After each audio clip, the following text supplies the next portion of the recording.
Hi friends, you are welcome to Shyam institute. So మనం ఇవాళ current affairs చూద్దాం.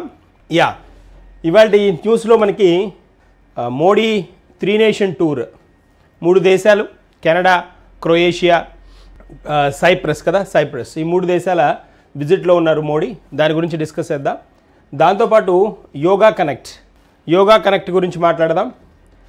21st yoga day రాబోతుంది కాబట్టి దానికి రిలేటెడ్గా ఉన్న అంశాలు డిస్కస్ చేద్దాం. థింకింగ్ ఉపగ్రహం అంటే ఆర్టిఫిషియల్ ఇంటెలిజెన్స్ తోటి కొన్ని డెసిషన్స్ నిర్ణయాలు తీసుకోగల మోడల్లో ఈ ఉపగ్రహాన్ని ఇంట్రడ్యూస్ చేస్తున్నారు. మామిడి మనిషి, సో మ్యాన్ ఆఫ్ మ్యాంగో అంతే కదా, దాని గురించి ఒక స్పెషల్ పర్సన్ ఉన్నారు వార్తల్లో, అతని గురించి డిస్కస్ చేద్దాం. సో మొదటిగా కనుక మనం చూస్తే the first and foremost one, digital చెల్లింపులను పొందుతున్న ఎన్పిసిఐ. ఈ NPCI national payment corporation of India అంటాం కదా, national payment corporation of India మనకి ఐడిఆర్బిటి తోటి ఒక ఒప్పందాన్ని కుదుర్చుకుందనమాట. మెమరాండమ్ ఆఫ్ అండర్స్టాండింగ్ అనమాట. ఒప్పందాన్ని కుదుర్చుకుంది. దేని గురించి అంటే డిజిటల్ చెల్లింపులను సురక్షితం చేయడం. అంటే మనకి డిజిటల్ మోడ్లో మనం పే చేసే ఫోన్పే నుంచో, జీపే నుంచో, లేదా ఇతరత్ర పేమెంట్స్ మనం ఏమైతే చేస్తున్నామో వాటన్నిటికీ భద్రత కలిగించడానికి national payment corporation of India IDRBT తోటి ఒప్పందం కుదుర్చుకుందనమాట. ఐడిఆర్బిటి అనేది ఏంటి అని అంటే ఈ బ్యాంకింగ్ టెక్నాలజీకి సంబంధించిన అభివృద్ధి తర్వాత పరిశోధన చేసే ఒక సంస్థ అనమాట. So IDRBT institute for development and research of banking technology అంటాం. Institute for development and research of banking technology, institute for development and research of banking technology. So banking టెక్నాలజీకి సంబంధించిన అభివృద్ధి మరియు పరిశోధనకు సంబంధించింది అనమాట. ఇది మనకి ఐడిఆర్బిటి ఎక్కడ ఉంది అని అంటే హైదరాబాద్లో ఉంది. హైదరాబాద్కి చెందిందనమాట ఐడిఆర్బిటి. సో 1996లో దీన్ని ఇంట్రడ్యూస్ చేయడం జరిగింది. దీని ప్రధాన కార్యాలయం మనకి హైదరాబాద్లో ఉందన్నమాట. ఎన్పిసిఐ వచ్చేటప్పటికి 2008లో ప్రవేశపెట్టారు. 2007 చట్టం ప్రకారం 2008లో ప్రవేశపెట్టారు. భారతదేశంలో రిటైల్ పేమెంట్స్ కన్నింటికి రెగ్యులేటర్ ఎవరు అంటే ఎన్పిసిఐ అనమాట. రిటైల్ పేమెంట్స్ రెగ్యులేటర్ ఎవరు అంటే ఆర్బీఐ కాదు. రిటైల్ పేమెంట్ రెగ్యులేటర్ భారతదేశంలో మనకి డిజిటల్ పేమెంట్స్ కన్నింటికి ఎన్పిసిఐ అనమాట.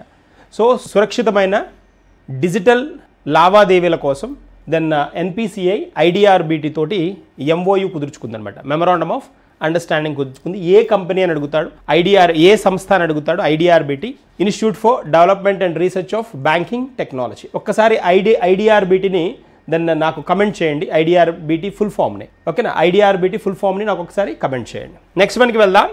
ఏషియన్ జిమ్నాస్టిక్స్ ఛాంపియన్షిప్ మనకి రీసెంట్గా సౌత్ కొరియాలో జరిగింది. సౌత్ కొరియాలో 12వ సీనియర్ మహిళల జిమ్నాస్టిక్స్ ఛాంపియన్షిప్లో ఇది జిమ్నాస్టిక్ ఛాంపియన్షిప్ దక్షిణ కొరియాలోని జెచియాన్లో జరిగిందనమాట. దీనిలో మనకి భారత జిమ్నాస్టిక్స్ అంటే తెలుసు కదా, జిమ్నాస్ట్ అంటాం కదా, ఇట్లా ఒకదాని నుంచి ఇంకో దానికి ఇలా ఊగుతూ ఉంటారు, జంప్ చేస్తూ ఉంటారు, ట్రిపుల్ జంప్, డబుల్ జంప్, ఇలా మోడ్ టర్న్ అవుతూ ఉంటారు. వాటిని జిమ్నాస్ట్ అంటారు అన్నమాట, జిమ్నాస్టిక్స్ అంటారు. సో భారత జిమ్నాస్ట్ మనకి ఫేమస్ ప్రణతి నాయక్ అనమాట. ఈ ప్రణతి నాయక్కి ఈవిడికి బ్రాంజ్ మెడల్ వచ్చింది, కాంస్యం అనమాట, కాంస్య పథకం ఈవిడ గెలుచుకుందనమాట. వాల్ట్ ఫైనల్లో భారత జిమ్నాస్ట్ ప్రణతి నాయక్.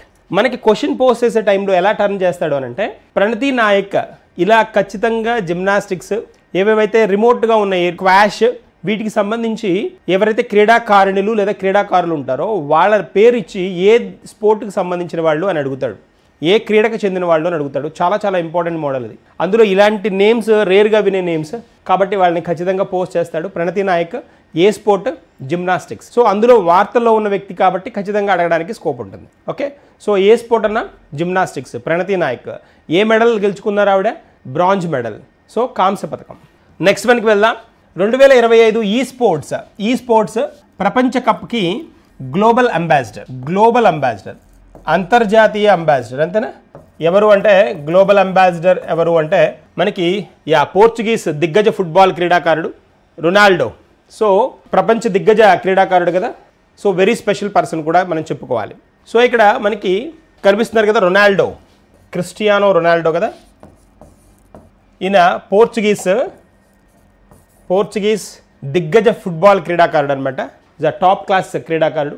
మనకి లియోనల్ మెస్సీ, అర్జెంటీనా ప్లేయర్ ఉన్నాడు కదా అతను, తర్వాత రొనాల్డో, వీళ్ళందరూ చాలా ఫేమస్ పర్సన్స్ అనమాట. సో ఈ జనరేషన్లో top class players. So Ronaldo, Cristiano Ronaldo Portuguese క్రీడాకారుడు, దిగ్గజ క్రీడాకారుడు. ఇతను ఈ స్పోర్ట్స్ ఉంది కదా, ఈ స్పోర్ట్స్ ప్రపంచ కప్కు గ్లోబల్ అంబాసిడర్గా ఉండబోతున్నాడు అనమాట. అంబాసిడర్స్ కూడా అడుగుతాడు, global ambassador. So important one.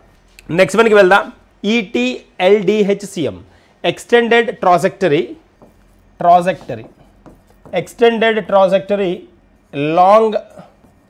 Long duration hypersonic cruise,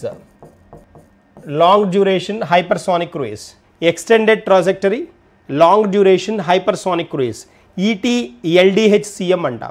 ఓకేనా. ఇది మనకి ఈ extended trajectory long duration hypersonic missile, hypersonic అంటున్నాడు.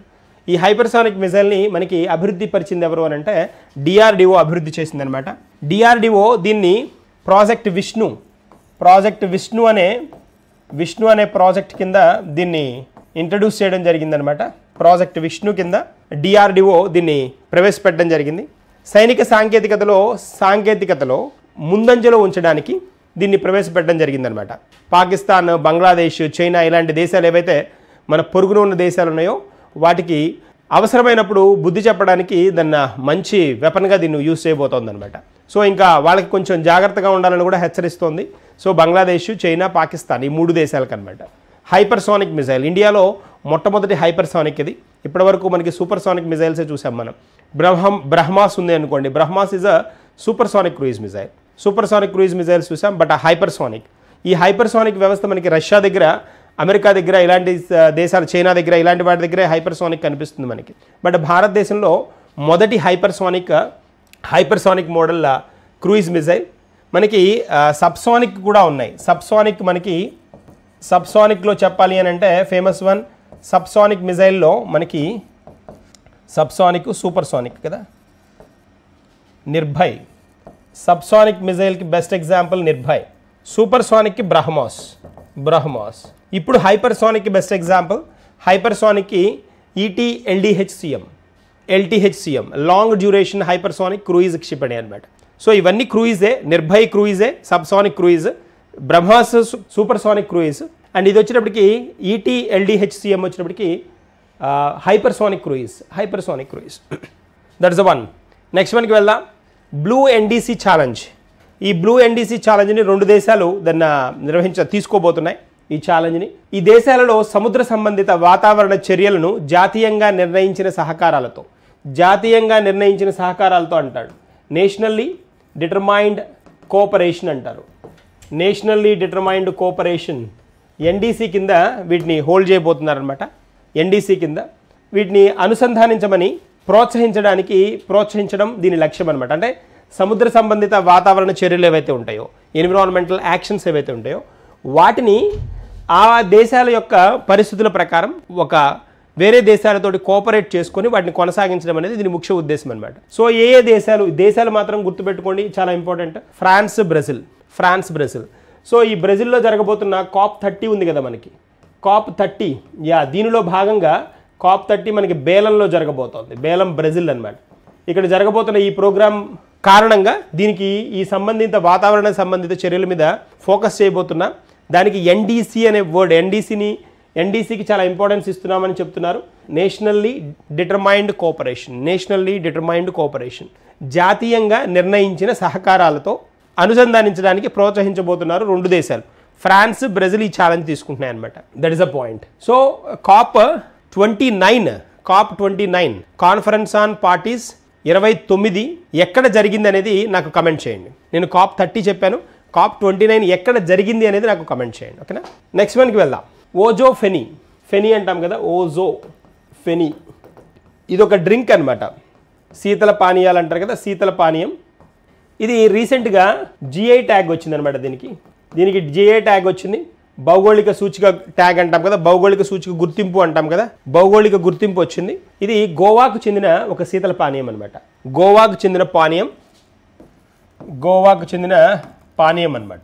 సో జిఐ ట్యాగ్, ఏదైనా సరే జిఐ ట్యాగ్ 10 సంవత్సరాలు ఉంటుంది, 10 years ఉంటుంది అనమాట. అంటే భౌగోళిక గుర్తింపు దానికి 10 సంవత్సరాలు ఉంటుంది. ఆ 10 సంవత్సరాల తర్వాత మళ్ళీ దాన్ని రెన్యువల్ చేయించుకోవాల్సిన అవసరం ఉంటుంది. That is a point. Next వన్కి వెళ్దాం. సో థింకింగ్ ఉపగ్రహం, ఈ టేక్ మీ టు స్పేస్ అనేది ఈ అంకుర సంస్థ అనమాట, హైదరాబాద్కు చెందిన అంకుర సంస్థ. ఇది రీసెంట్గా ఉపగ్రహాన్ని, శాటిలైట్స్ని ఏఐ తోటి అనుసంధానించిందనమాట. ఏఐ తోటి అనుసంధానించిన శాటిలైట్ని ప్రిపేర్ చేసింది. దీన్ని ఫ్యూచర్లో మనకి ఇస్రో లాంచ్ చేయబోయే SSLV ఉన్నాయి కదా, స్మాల్ శాటిలైట్ లాంచింగ్ వెహికల్, SSLVలో భారత మొదటి ఏఐ ఆధారిత డేటా కంప్యూట్ ఉపగ్రహాన్ని ప్రయోగించనుందనమాట. సో ఇస్రో ప్రయోగించిన SSLV small satellite launch vehicle నుంచి దీన్ని అంతరిక్షంలోకి ప్రవేశపెట్టబోతోందనమాట. దీనిలో ప్రాముఖ్యత ఏంటి అని అంటే, స్పెషాలిటీ ఏంటి అని అంటే, ఇది కృత్రిమ మేధను ఉపయోగించుకొని కొన్ని నిర్ణయాలకు, మానవ సంబంధిత నిర్ణయాల మీద ఆధారపడకుండా మెషన్కి సంబంధించిన నిర్ణయాలనే తీసుకుంటుందన్నమాట. ఏఐ బేస్డ్ కాబట్టి కృత్రిమ మేధతోటే పనిచేస్తుంది. అది దీని స్పెషాలిటీ అనమాట. తెలివైన అనువర్తనాలకు మార్గం సుగమం చేస్తుంది అనమాట. కొన్ని మనుషులు చేసే చిన్న ఎర్రర్స్ ఏవైతే ఉంటాయో, తప్పిదాలు ఏవైతే ఉంటాయో, వాటిని కూడా నలిఫై చేసి చాలా మోస్ట్ అడ్వాన్స్డ్గా థింక్ చేసే ఛాన్స్ ఉంటుంది. అందుకనే దీన్ని థింకింగ్ ఉపగ్రహం అంటున్నారు అన్నమాట. థింకింగ్ శాటిలైట్ అంటారు. థింకింగ్ శాటిలైట్ అనమాట. That's a point. Thinking satellite అంటున్నాం. దీనికి ఈ టేక్ మీ టు స్పేస్ అనేది ఇది మనకి రోనక్ సమంత్రే ఈయన అనమాట. హీఈస్ ద పర్సన్ అనమాట. దాని అంకుర కంపెనీ యొక్క మెయిన్ హెడ్ ఇతను అనమాట.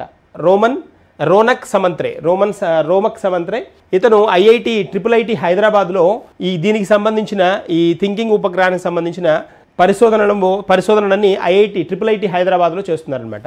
So first AI inference satellite ready for lift చేయడానికి రెడీగా ఉందన్నమాట. రోనక్ సమంత్రే ఏది మన టేక్ టు మీ స్పేస్ అనే దానికి మెయిన్ హెడ్ అనమాట. అలాగే మనకి థింకింగ్ శాటిలైట్ మ్యాన్ అని ఒక పర్సన్ అంటారు. అంటే ఎప్పుడు నిరంతరం శాటిలైట్ల గురించి ఆలోచించే ఒక వ్యక్తి ఉన్నారు, ఇస్రోకి సంబంధించిన వ్యక్తి అనమాట. ఇస్రో చైర్మన్ అనమాట, ఉడిపి రామచంద్రరావు. UR రావ్ అంటారు ఆయన్నే, UR రావ్. ఈయననే ఏమంటారంటే UR రావునే థింకింగ్ శాటిలైట్స్ మ్యాన్ అని అంటారు, TSM అంటారు, థింకింగ్ శాటిలైట్ మ్యాన్. అది గుర్తుంచుకోండి. సో దెన్ మనకి మిజైల్ మ్యాన్ అని ఎవరిని అంటారంటే అబ్దుల్ కలాంని మిజైల్ మ్యాన్ అంటారు. థింకింగ్ శాటిలైట్ మ్యాన్ అని ఎవరిని అంటారు అంటే ఉడిపి రామచంద్రరావు అని అంటారు, UR రావ్ అని అంటాం. ఓకేనా. సో ఈయన UR రావు ఎన్నోవ ఇస్రో చైర్మన్గా పనిచేశారనేది కమెంట్ చేయండి. ఇది రెండో క్వశ్చన్. ఇస్రో చైర్మన్గా పనిచేశారు UR రావు ఇస్రోకి ఎన్నోవ చైర్మన్ అనేది నాకు కమెంట్ చేయండి. ఓకేనా. That is a point. Next వన్కి వెళ్దాం. మామిడి మనిషి, సో మ్యాన్ ఆఫ్ మ్యాంగో కదా, స్పెషల్ పర్సన్ ఇతను.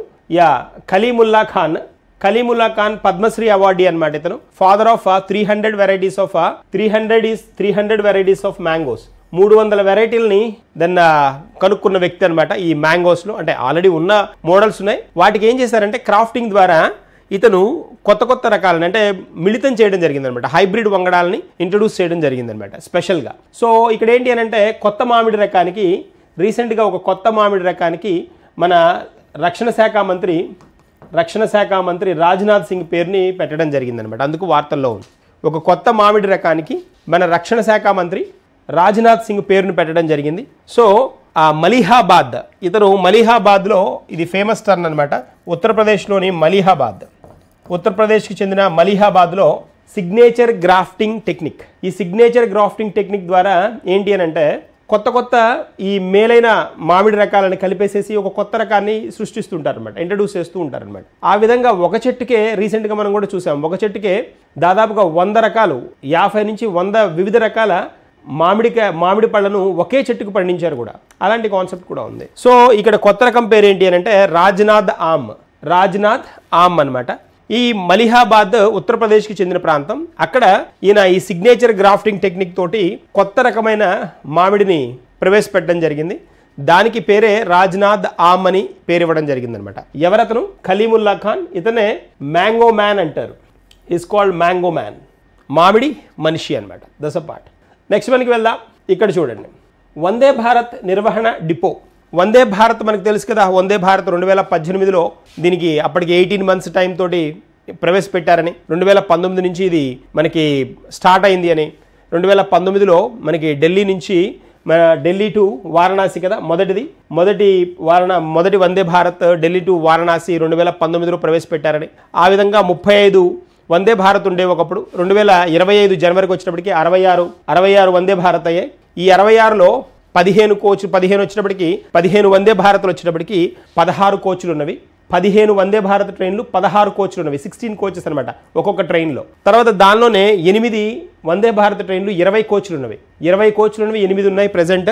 తర్వాత 43 వందే భారత్ ట్రైన్లు 8 కోచెస్, 8 కోచ్లు ఉన్నవి ఎక్కువ ఉన్నాయి, మొత్తం 66 అనమాట జనవరి 2025 నాటికి. తర్వాత 2025 వరకు చివరికల్లా ఈ వందే భారత్ నిర్వహణ డిపోని పూర్తి చేస్తామని చెప్తున్నారు. ఇది ఎక్కడ ఉంది అని అంటే మనకి జోధ్పూర్ రైల్వే డివిజన్లో దీన్ని ప్రవేశపెట్టనున్నారనమాట. జోధ్పూర్ రైల్వే డివిజన్లో దీన్ని ప్రవేశపెట్టబోతున్నారు. సో దీనికి ఎక్కడ అంటే భగత్ కీ కోతి అనే ప్లేస్లో దీన్ని ప్రవేశపెట్టబోతున్నారు. ఎక్కడ? రాజస్థాన్ అనమాట. జోధ్పూర్ రాజస్థాన్లో. ఇది భారతదేశంలోనే మొదటి వందే భారత్ నిర్వహణ డిపో అనమాట, మొదటి నిర్వహణ డిపో. దీన్ని నిర్మించిన తర్వాత ఇంకొక 4ని వేరే ప్రదేశాల్లో వందే భారత్ సంబంధించిన నిర్మాణ డిపోని, మ్యానుఫ్యాక్చరింగ్ డిపోస్ అనమాట, వీటిని ప్రవేశపెట్టాలని ప్రభుత్వం ఆలోచిస్తోంది. తర్వాత ఇక్కడ మనకి 2025 నాటికి ఇది పూర్తవుతుందని చెప్తున్నారు. ఈ జోధ్పూర్ రైల్వే డివిజన్ నిర్వహణ డిపో ఏదైతే ఉందో అది 2025 చివరి నాటికి రెడీ అవుతుంది అనేది కాన్సెప్ట్. సో ఇక్కడ మనకి కనుక అబ్జర్వ్ చేస్తే రీసెంట్గా అంటే లాస్ట్ 2024 16 సెప్టెంబర్కి మనకి రెడీ అయిన వందే భారత్ ఏది అని అంటే దుర్గ్ వైష్ణోదేవి కాశ్మీర్ శ్రీనగర్కి దగ్గరలో ఉన్నది కదా, వైష్ణోదేవి టెంపుల్, ఫేమస్ టెంపుల్ కూడా ఉంది కదా. సో దుర్గ్ వైష్ణోదేవి 2024 సెప్టెంబర్ 16 కల్లా రెడీ అయిన వందే భారత్. అది ఈ మధ్యకాలంలో రెడీ అయిన వందే భారత్. మొదటిది ఏది అని అంటే ఢిల్లీ నుంచి వారణాసి 2019, ఇది 2024, ఇది 2019 అనమాట. ఓకేనా, that is a point. So దేశవ్యాప్తంగా 4 ఇలాంటివి నిర్మాణ డిపోలు ప్రవేశపెట్టాలనేది ప్లాన్ నడుస్తోంది. That's a point. So Rajasthan Jodhpur railway division అనమాట. నెక్స్ట్ వన్కి వెళ్దాం. టైగర్ క్లా. జనరల్గా క్లా అంటే మనకు తెలుసు కదా, క్లా అంటే పంజా అంటాం కదా, క్లా అంటే పంజా. ఇది కూడా మొదటిదే అనమాట, మొదటి వ్యాయామం ఇది. ఈ వ్యాయామము ఏ దేశాల మధ్య అంటే 2 దేశాలు, భారత్ వైమానిక దళం తర్వాత అమెరికా వైమానిక దళానికి మధ్య జరుగుతున్న ఒక విన్యాసం అన్నమాట. సో భారత మరియు అమెరికా వైమానిక దళాలకు మధ్య జరుగుతోంది మొదటి ఉమ్మడి సైనిక వ్యాయామం. జనరల్గా మనము ఇది ఎక్కడ జరిగింది అని అంటే ఉత్తర భారతదేశం అంతా జరిగింది. దాదాపుగా అన్ని మెయిన్ ఏరియాస్ అన్ని టచ్ చేశారు. ఇక్కడ మే 26 నుంచి జూన్ 10 దాకా జరిగింది అనమాట. మే 26 నుంచి జూన్ 10 దాకా జరిగింది. సో నేమ్ ఏంటి? టైగర్ క్లా. భారత్కి అమెరికాకి మొదటి ఉమ్మడి సైనిక విన్యాసం. పేరు ఏంటి అని అంటే టైగర్ క్లా అనమాట. టైగర్ క్లా. భారత వైమానిక దళాన్ని గరుడ అని కూడా అంటారు, ఆర్ గరుడ్ అని పిలుస్తారు. ఓకేనా, గరుడ్ అని కూడా పిలుస్తారు. ఉత్తర భారతదేశంలో, నార్త్ ఇండియాలో జరిగిందనమాట. ఏ దేశాల మధ్య అని అడుగుతాడు? India and America. నెక్స్ట్ వన్కి వెళ్దాం. ఎస్, ఈ ఎఫ్ఎస్డిసి యొక్క 29వ సమావేశం, ఫినాన్షియల్ సస్టైనబుల్ డెవలప్మెంట్ కౌన్సిల్ అనమాట. ఇది అభివృద్ధి మండలి అన్నాడు కదా, ఫినాన్షియల్ సస్టైనబుల్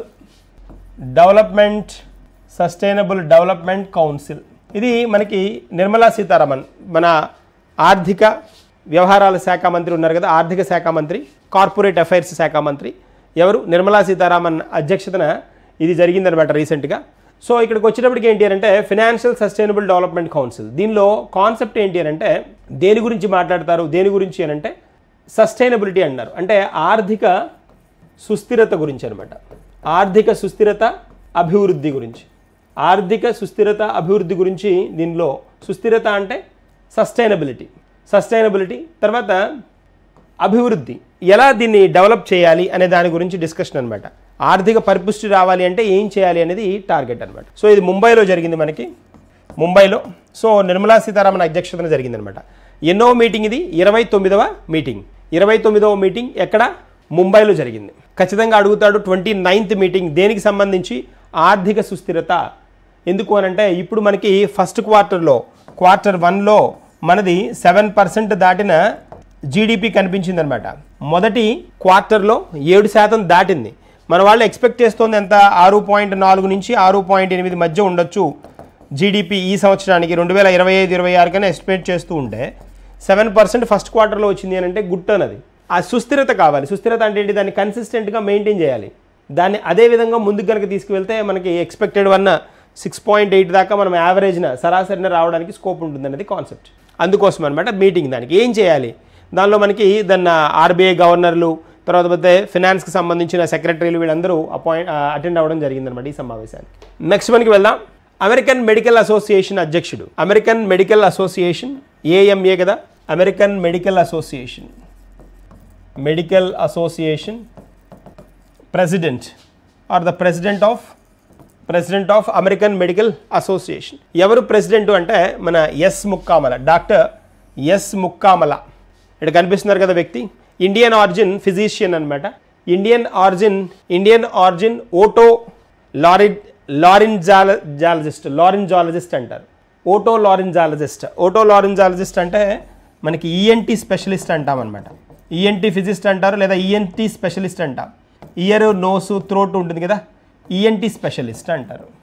ఈఎన్టీ స్పెషలిస్ట్ ఓటో లారింజాలజిస్ట్ ఇతను అనమాట. హ్యాస్ మేడ్ హిస్టరీ, చరిత్ర క్రియేట్ చేశారు ఇతను. 180వ ప్రెసిడెంట్ అనమాట, అధ్యక్షుడు అనమాట అమెరికన్ మెడికల్ అసోసియేషన్కి. 180వ అధ్యక్షుడు అమెరికన్ మెడికల్ అసోసియేషన్కి అనమాట. అమెరికన్ మెడికల్ అసోసియేషన్కి. That's a point.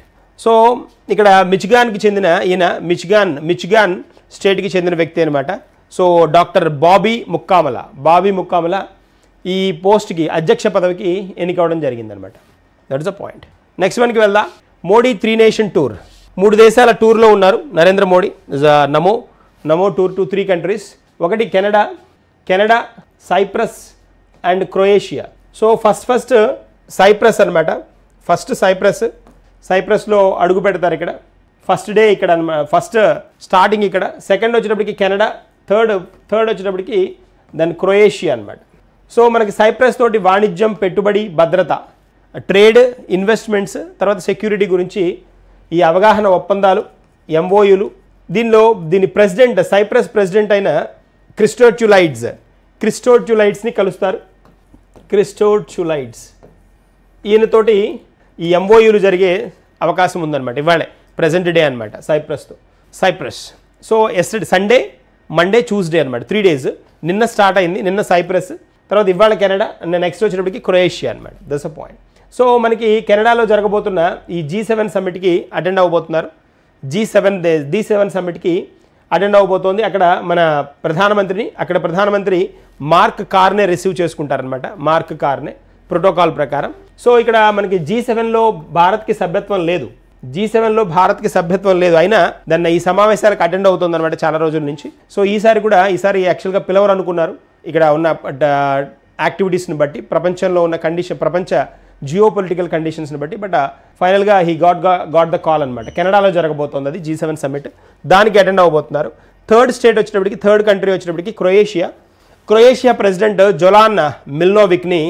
జొలాన్ మిల్నోవిక్ని కలవబోతున్నారు Croatia. So ఇది వచ్చేటప్పటికి అమెరికన్ నేషన్, సైప్రస్, క్రొయేషియా, ఈ 2 యూరోపియన్ నేషన్స్ అనమాట. యూరోపియన్ దేశాలు. ఈ 3 దేశాల విజిట్లో ఉన్నారు, సందర్శనలో ఉన్నారు ప్రధానమంత్రి. నెక్స్ట్ మనకి వెళ్దాం. గులాం నబీ షా ఫేమస్ సింగర్ అనమాట. చాలా సుప్రసిద్ధ గాయకుడు. ఈయనకే హామ్లే బుల్బుల్ అనే పేరు ఉందనమాట. ఈయన నిక్ నేమ్ అనమాట. హామ్లే బుల్బుల్ అంటారు. సాబ్రికే అనాలి కదా, సాబ్రికే లాంటిది అనమాట. సో ఉస్తాద్ గులాం నబీ షా, ఈయన కాశ్మీర్కి చెందిన చాలా ఫేమస్ గాయకుడు అనమాట. ఈయన మరణించడం జరిగింది, చనిపోయారు ఈయన. సో అందుకని మనకి ఆబిచరీస్ కింద, మరణాల కింద అడుగుతాడు కదా క్వశ్చన్. ఆబిచరీస్ కింద పర్సన్ ఎవరు అని అడుగుతాడు, ఎక్కడి సుప్రసిద్ధ గాయకుడు అని అడుగుతాడు. కాశ్మీరీ గాయకుడు అనమాట. కాశ్మీరీ గాయకుడు, గజల్స్కి వాటికి ఫేమస్ అనమాట. హామ్లే బుల్బుల్ అంటారు ఇతని. హామ్లే బుల్బుల్ అనమాట. దజా ఇతని సాబ్రికే అనమాట. నెక్స్ట్ మనకి వెళ్దాం. గౌరవ ఆనరీ లియోపార్డ్ అవార్డు, చిరుతపులి అవార్డు అనమాట. ఇది ఆనరీ అవార్డు. చిరుతపులి అవార్డు అనకూడదు దీన్ని నిజంగా అయితే. దీన్ని ఆనరీ లియోపార్డ్ అవార్డు. ఇది దేనికి ఇస్తారు అని అంటే, జనరల్గా ఏదైనా రంగంలో బాగా అంటే విలువైన సేవలను అందించిన వాళ్ళకి జనరల్గా ఈ అవార్డుని అనౌన్స్ చేస్తారు. ఇది అలెగ్జాండర్ పెయిన్ అనే పర్సన్కి ఇతను అనమాట. అలెగ్జాండర్ పెయిన్కి ఇవ్వడం జరిగింది, అనౌన్స్ చేశారు 2025కి గాను. 2025 సంవత్సరానికి గాను అలెగ్జాండర్ పెయిన్కి 78వ ఎడిషన్, 78th ఎడిషన్ అనమాట ఈయనకి అనౌన్స్ చేయడం జరిగింది. సో ఈయన చాలా సుప్రసిద్ధ డైరెక్టర్ అనమాట. చాలా మంచి సినిమాలు కూడా లైక్ ద ఎలక్షన్ అని కానీ, ద ఎలక్షన్ ఒకటి, ఎలక్షన్ మూవీ ఒకటి, తర్వాత ద హోల్డ్ ఓవర్స్ అనేవి చాలా ప్రముఖమైన చిత్రాలు అనమాట. ఈ ప్రోగ్రామ్, ఈ అవార్డు సెరమనీ మనకి స్విట్జర్లాండ్లో జరిగిందనమాట. ఈ అవార్డు ప్రధానం మనకి ఎక్కడ జరిగింది అంటే స్విట్జర్లాండ్లో జరిగింది. దానిలో ఈయనకి ఈ ఆనరీ లియోపార్డ్ అవార్డుని అనౌన్స్ చేయడం జరిగిందనమాట. Alexander pain. నెక్స్ట్ మనకి వెళ్దాం. సలీం అఖ్తర్. ఈ సలీం అఖ్తర్ ఎవరు అని అంటే ఈయన సుప్రసిద్ధ న్యూస్ రీడర్ అనమాట. ఆ ఫేమస్ న్యూస్ రీడర్. ఏ లాంగ్వేజ్ అంటే ఉర్దూ లాంగ్వేజ్ యొక్క ఫేమస్ న్యూస్ రీడర్ అనమాట. ఆకాశవాణి ఉర్దూ న్యూస్ రీడర్ సలీం అఖ్తర్ చాలా ఫేమస్ పర్సన్ అనమాట. దాదాపుగా 25 ఏళ్ల నుంచి ఆ న్యూస్ రీడింగ్లో చాలా ప్రముఖుడు అనమాట. ఇక్కడ ఇతను దాన్ని మరణించడం జరిగింది. సలీం అఖ్తర్ పాస్డ్ అవే అనమాట. That's a part. ఓకేనా. నెక్స్ట్ మనకి వెళ్దాం. ముడి మరియు వంట నూనెలపై కస్టమ్స్ సుంకం. ముడి చమురు, తర్వాత వంట నూనెలు. ముడి చమురు అంటే క్రూడ్ ఆయిల్ అంటాం. క్రూడ్ ఆయిల్ ఒకటి, తర్వాత వంట నూనెలు అంటే కుకింగ్ ఆయిల్ అంటాం, లేదా ఎడిబుల్ ఆయిల్ అంటారు. ఎడిబుల్ ఆయిల్ లేదా కుకింగ్ ఆయిల్ అంటాం కదా. సో వాటిపైన ట్యాక్సెస్ని, సుంకాలని తగ్గించారు. ఎందుకు అనంటే సుంకాలు తగ్గించింది ఎందుకు అనంటే ట్యాక్సెస్ కనుక తగ్గిస్తే వీటి కొనుగోలులో మార్పులు వస్తాయి. ఒకటి పార్ట్. తర్వాత ఇంకోటి ఏంటి, ఎక్స్పోర్ట్ చేసుకుంటున్నప్పుడు ఎక్స్పోర్ట్ ఇంపోర్ట్ సుంకాలను ఉంటాయి. వాటిలో కస్టమ్స్ ట్యాక్సెస్ కస్టమ్స్ డ్యూటీస్ అంటారు. రైట్ వర్డ్ కస్టమ్ డ్యూటీ అంటాం. కస్టమ్ డ్యూటీస్ అంటారు. ఈ కస్టమ్ డ్యూటీస్ని తగ్గించినప్పుడు ఏంటి అంటే ఆ ప్రోడక్ట్ని సేల్ పెంచుకోవచ్చు అనమాట, కస్టమ్ డ్యూటీస్ తగ్గించుకుంటే. సో కస్టమ్స్ డ్యూటీ అంటే ఏంటి అంటే కస్టమ్స్ డ్యూటీ అనేది ఇది ఇండైరెక్ట్ ట్యాక్స్ అనమాట. మనకి ఇండైరెక్ట్ ట్యాక్స్, పరోక్ష పన్ను అనమాట. ఇది ఒక పరోక్ష పన్ను. దీన్ని మనకి వంట నూనెలు, palm oil, soybean oil, sunflower oil, వీటి మీద అంతకుముందు ఈ కస్టమ్ డ్యూటీ ఎంత ఉండేది అంటే 20% ఉండేది. ఈ 20%ని 10%కి తగ్గించారు. జనరల్గా మనకి ఇవి ఈ సన్ఫ్లవర్ కానీ, పామాయిల్ మన దగ్గర కొంత ప్రొడక్షన్ ఉంది. సోయాబీన్ ఆయిల్ కానీ ఇవన్నీ ఎక్కడి నుంచి అంటే ఉక్రెయిన్ నుంచి వస్తాయి, భారతదేశానికి ఉక్రెయిన్ నుంచి వస్తాయి అనమాట. సో వాటిపైన ఈ సుంకాలు తగ్గించడం జరిగింది 20% నుంచి 10%కి. అలాగే ముడి చమురు మనకి వచ్చేటప్పటికి మనకి సౌదీ, రష్యా, ఇరాన్. ఇప్పుడు ఇరాన్ ఛాన్స్ లేదనుకోండి, ఈ దేశాల నుంచి సౌదీ నుంచి, రష్యా నుంచి వస్తుంది. దానిపైన సుంకాలను 27.5% నుండి 16.5%కి తగ్గించారు. 27.5 నుంచి 16.5%కి తగ్గించడం జరిగిందనమాట. That's a point. సో ఇది మనకి ఈ క్రూడ్ ఆయిల్ వచ్చేటప్పటికి, ముడి చమురు వచ్చేటప్పటికి సౌదీ, రష్యా నుంచి వస్తుంటాయి. మనకి సౌదీ అరేబియా పెద్ద దిగుమతిదారు మనకి. దాంతోపాటు ఈ మధ్యకాలంలో రష్యా కూడా టాప్లోనే ఉంది. తర్వాత ఇక్కడ వంట నూనెలు వచ్చేటప్పటికి ఉక్రెయిన్ ప్రపంచానికి ప్రపంచంలో చాలా దేశానికి ఉక్రెయిన్ నుంచే ఈ సన్ఫ్లవర్ ఆయిల్, సోయాబీన్ ఆయిల్ ఇవన్నీ అక్కడి నుంచే వెళ్తాయి. దట్స్ అ పార్ట్ అనమాట. సో ఇది మనకి వంట నూనెలు, వీటిపైన ఉన్న సుంకాలు అనమాట. తర్వాత యోగా కనెక్ట్ 2025. ఈ యోగా కనెక్ట్ అనేది ఏంటి అంటే మనకి జూన్ 21న జరగబోతున్న యోగా దినోత్సవం ఉంది కదా, దానికి అవగాహన కల్పించడం కోసం, యోగా ప్రాముఖ్యతను ప్రపంచవ్యాప్తంగా చాటి చెప్పడం కోసం మనకి ఈ యోగా కనెక్ట్ అనే ప్రోగ్రామ్ని ఇంట్రడ్యూస్ చేశారనమాట. దీని ఆబ్జెక్టివ్ ఏంటి అంటే స్పిరిచువల్ విజ్డమ్ అంటే నాలెడ్జ్ కదా, విజ్డమ్ అంటాం కదా. స్పిరిచువల్ విజ్డమ్, సైంటిఫిక్ అండర్స్టాండింగ్తో వ్యక్తిగత మార్పును తీసుకొచ్చేందుకు దీన్ని ఇంట్రడ్యూస్ చేయడం జరిగింది. అంటే స్పిరిచువల్ విజ్డమ్ అంటే ఏంటి, మెడిటేషన్ కైండ్ ఆఫ్ థింగ్స్ కనుక మనం చేసామనుకోండి ఏమవుతుంది, దాంతో మన పరిపక్వత పెరుగుతుంది, మన ఆలోచన శక్తిలో మార్పులు వస్తాయి. అంతేకాకుండా సైంటిఫిక్ అండర్స్టాండింగ్ అంటే జనరల్ నార్మల్ పీపుల్ ఆలోచించే స్థాయి దాటి మనం ఆలోచించే పరిస్థితి దొరుకుతుందనమాట. సో అవి రావాలి అని అంటే ఏం చేయాలి అని అంటే యోగా చేయాలి అని యోగా ప్రాముఖ్యతను చాటి చెప్పడం జరుగుతుంది అనమాట. Yoga for 1 earth 1 health, yoga for 1 earth 1 health అనే ఈ పర్టికులర్ థీమ్ తోటి, ఇది డెడికేటెడ్ థీమ్ తోటి దీన్ని ఇంట్రడ్యూస్ చేయడం జరిగిందనమాట. యోగా కనెక్ట్ ప్రోగ్రామ్ని ఇంట్రడ్యూస్ చేయడం జరిగింది. ఎక్కడ అంటే విజ్ఞాన్ భారతి ఉంది కదా మనకి, విజ్ఞాన్ భారతి అంటాం కదా, విజ్ఞాన్ భారతి భవన్ ఉంది కదా, విజ్ఞాన్ భారతి భవన్ న్యూఢిల్లీలో అనమాట. విజ్ఞాన భారతి భవన్ న్యూఢిల్లీలో దీన్ని ప్రవేశపెట్టడం జరిగింది. That is a concept. So ఇవి మనకి వాటి కరెంట్ అఫైర్స్. రేపటి కరెంట్ అఫైర్స్లో కలుద్దాం. చాలా నైస్గా ఫాలో అప్ చేస్తున్నారు, అలాగే కంటిన్యూ చేయండి. మీ కమెంట్స్ అవి కూడా వెరీ గుడ్. సండే రోజు పార్ట్ కూడా దాన్ని చాలా బాగా రిసీవ్ చేసుకుంటున్నారు. సో వాటిని కంటిన్యూ చేయండి, మీ ప్రిపరేషన్ ఎక్కడ ఆపకుండా కొనసాగించండి. ఎప్పటికప్పుడు వస్తున్న అంశాలు మనకి ఏవి మిస్ అవ్వకుండా మేము మ్యాక్సిమం హోల్డ్ చేస్తున్నాం. మీరు కూడా విశదంగా వాటిని 1-2 సార్లు రిపీట్ చేయండి. కరెంట్ అఫైర్స్ అంటేనే నిమిషాల్లో వచ్చే చేంజెస్ అన్ని మనకి హోల్డ్ చేసుకోవాలి కదా. కాబట్టి దాన్ని పిఐబి తర్వాత న్యూస్ పేపర్స్ వీటిలో ఉన్న ఇన్ఫర్మేషన్ అన్నింటినీ మనం ఒకసారి క్రోడీకరించుకొని ఇక్కడ మనం ప్రదర్శించడం జరుగుతుంది. కాబట్టి వాటిని మ్యాక్సిమం ఎక్స్టెంట్ యూస్ చేసుకోండి, 100% బెనిఫిట్ పొందుతారు. Okay, thank you and all the best.